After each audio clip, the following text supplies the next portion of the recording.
Cleon, Rome, 1955. Geraldo Moretti ran as the fanged walls of the alleyway closed in behind him. The droning sound that followed him grew into a roar. Crumpled paper drifted through the air, despite the lack of any breeze. In front of him, miles ahead, he could see a dim glow that promised salvation. How had he come here? He tried to remember. There had been a dinner on the train, a night outside no light could penetrate. A party, a knowledge of creatures and blackness on the other side of the wall. A surreptitious nod from one of the men. He could see the sequence playing out in the trash that filled the air. Moretti ran faster. As he neared the light, all electric blue and red, he could feel the alleyway hungrily snapping at his feet. People now filed into the narrow passage, emerging from the brick walls on each side. Their faces, when they had them, were all wrong. Mistaken. Moretti tried to move past them, but a man with 5 eyes and no mouth grabbed at him, smearing his clothes all over him. The other men began to grab at him, smearing the cloth into his body. They came over him in waves, their skin clammy and burning hot. As the men washed over him, he could feel himself growing weaker. Slower and slower he moved as his skin turned gray. Finally, his weight was too much for his legs to bear, and he collapsed. The men with the mistaken faces descended, tearing his flesh into chunks. Looking up, Moretti saw was the neon lights at the head of the alley blinking off one by one. The alleyway roared in triumph as its teeth overtook him. The inky blackness inside of it began to squeeze at him and... Geraldo Moretti opened his eyes. He was standing in the gallery again. In front of him was the painting with the drips of paint and God knew what else that led him to the dream. He tried to stop the shaking of his hands, failed, and tried to focus on other things. The review he had to write tomorrow for this exhibition. Rome, with its ancient and endlessly solid buildings. The dry conversations of materialism and the thrust of history he and Maria shared over long nights and many cigarettes. Everything seemed poisonous to him. The dream had been so real. This Lawrence Greer, his work, was nothing like Moretti had ever experienced. He had tasted the fear. He had felt his skin ripping apart. He made his way to the exit, looking around the gallery, and saw other patrons staring at the dozen or so other works. Some seemed to be in trance, perhaps like the one he had just been in. Others simply looked awestruck. He was still shaking. Standing in the basement entrance to the gallery in the dark night, Moretti checked to make sure no one was coming. Then, for the first time since the war ended, he began to cry. Rio de Janeiro, 1958. The stuttering light of the screen illuminated Carlo Carvalho's face. She could almost feel it as it moved over and around her in the dark basement. It seemed to mingle with the heat that filled every centimeter of air in the theater. Before her, a dark boy and a light girl walked hand in hand, oblivious to the garbage surrounding them. The room was silent except for the whir of the projector and the occasional cough. Then, all at once, she sensed music. It seemed to well up within her, filling every centimeter of her. Great expansive notes, one so small and subtle that she could scarcely notice them. Others she couldn't even imagine hearing. Indeed, she realized, there still wasn't any sound other than the projector. For a moment, she was taken back to the time she had first danced with the boy, all those years back in São Paulo during Carnival. After a moment of remembering what his hands had felt like on her arms, she returned to the movie. The couple were now looking into one another's eyes. The music within her swelled with saccharine strings. So she thought, it's some gag where the soundtrack is produced internally. Ho-hum, nothing more than a cheap novelty. So much for American anomalous cinema. Rita had promised her that Greensboro Yellow was worth seeing. But if sound without sound was all the creator could think of, Carla would need to reevaluate the list of people she went to for advice. Someone in the audience gasped, stirring Carla from her reflection. Her eyes darted around the screen, looking for something that would have drawn a gasp. Nothing. Just the couple dancing again, but now a dog had wandered into the frame, limping slightly. Carla wanted to groan. She could be at home, practicing her sigils, or at the university, or at the graveyard again, or anywhere, really, that wasn't dark and filled with easily impressed morons. The scene had shifted, now to the narrow streets of a favela. Odd, but not particularly interesting. The shift drew another gasp, this time from a different viewer. Morons. She was gathering her things to go when she saw the couple dancing across the screen again in black and white. Their skin colors were now switched, with a dark girl and a light boy, just like the boy at the carnival all those years ago. Carla squinted. Wait, no. That wasn't just the boy at the carnival. It was the boy from the carnival. She gasped, despite herself seeing her younger self mimic the moves that she had danced with the light-skinned boy half a lifetime ago. She felt the music of the day, a dozen melodies rising and falling against one another. The couple danced and the boy whispered something in the girl's ear. Carla had never made out what the boy had said in his rough Marnia accent. Only his ahs and shs rubbed above the noise of the carnival. The music overwhelmed her as the couple danced, and danced, and danced, and danced. Finally, the music died down, as the couple's rhythm slowed, then stopped. The boy gave a friendly smile, as he had done those 20 years ago, and kissed the young Carla on the cheek. The Carla in the theater cried out, wanting to ask a million questions of the light boy on the screen. The other viewers looked at her, startled. She had never seen him again after that day. Where did you go? What was your life like? Did you dance with another girl that night? The light boy on the screen waved to the young Carla.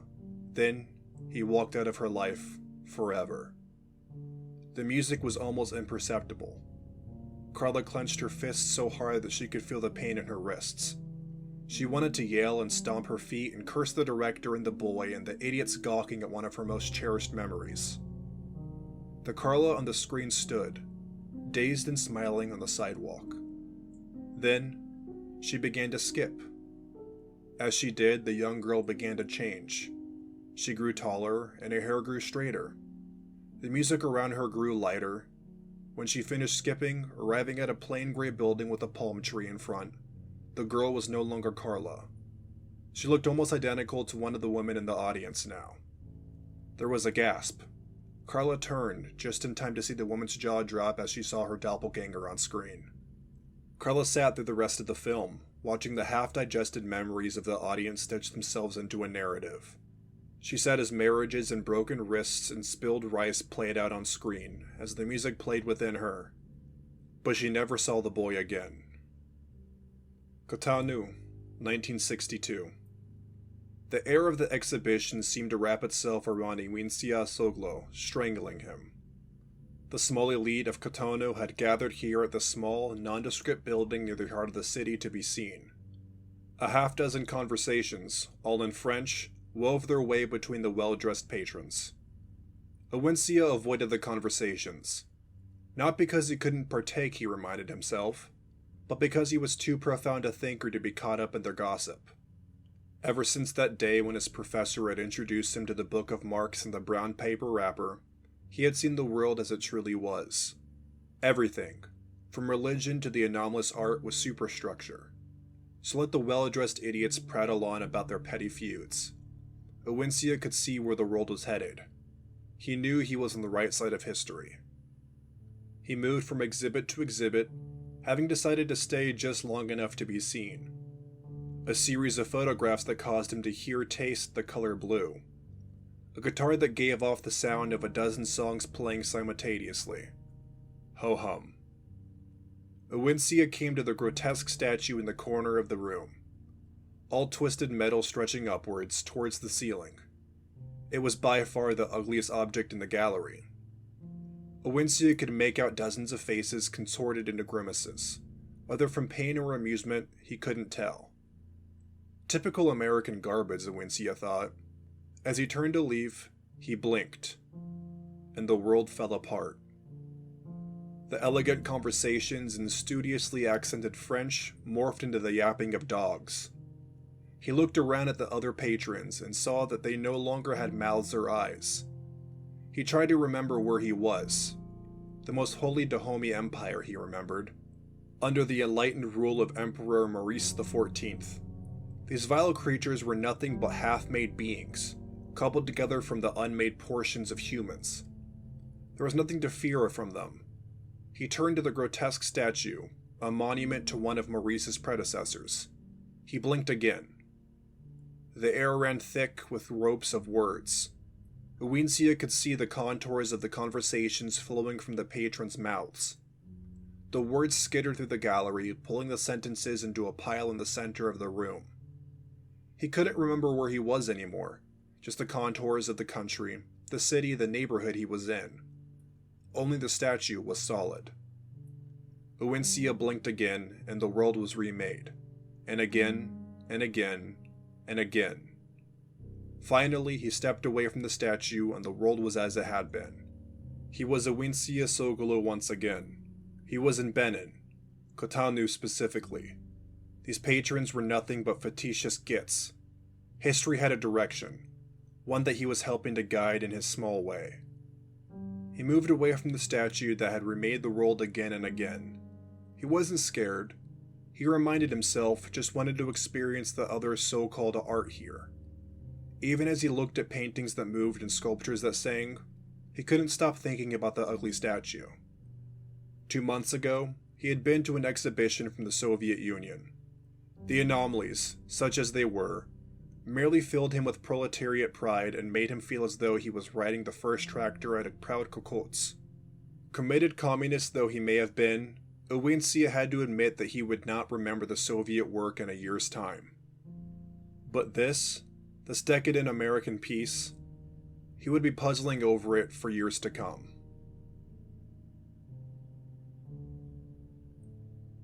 Top secret. Access to this document is limited to those persons cleared for this specific project. Brigadier General Marcus Lyle, Colonel Jasper A. Hunt, Colonel Thomas Callahan, Lieutenant Colonel Anthony Edrizzi, Major Aaron H. Sutton. Memorandum to the Overseers of Project Cleon, 388th Independent Special Company. Subject: The efficacy of parascientific art funding. From Major Stephen M. Jacoby.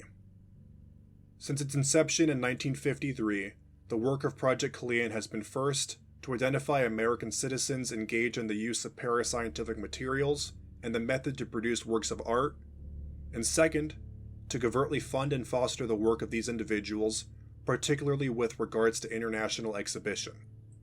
By fostering such works of art, the goal of the project has been to effect a greater respect for American culture and society among members of the parascientific community, giving the 388th Independent Special Company a deeper pool from which to draw potential talent in the struggle against international communism. 10 years on, Project Cleon has been highly successful in this regard. 157 exhibitions of American parascientific artwork have been funded, traveling to nearly every country not under direct communist control. Favorable write-ups of these exhibitions have been written in a variety of widely read parascientific periodicals, such as Palinthea, and numerous intelligence sources indicate that American art is held in high regard for its creativity and vitality. In the first year of the project alone, the 388th Independent Special Company was able to recruit over 80 new intelligence assets from the parascientific community worldwide, more than the past 5 years put together. In addition to the improved perception of America in areas of potential future conflict, Project Cleon has yielded more tangible benefits. The work of many parascientific artists either utilize techniques that may be useful for future weapon research, or may itself be used as a weapon. Most notably, the sculpture Untitled 17 by Gerald Saito has, when properly handled, repeatedly yielded detonations in excess of 2.3 kilotons. While some experimentations have yielded suboptimal results, see Incident Critias, the overall research into the weaponization of these phenomenon remains promising. Project Cleon has proven to be extremely effective in achieving these stated goals, and has proved 388th independent special company with additional, unforeseen benefits. Therefore, I strongly recommend the indefinite continuation of the project.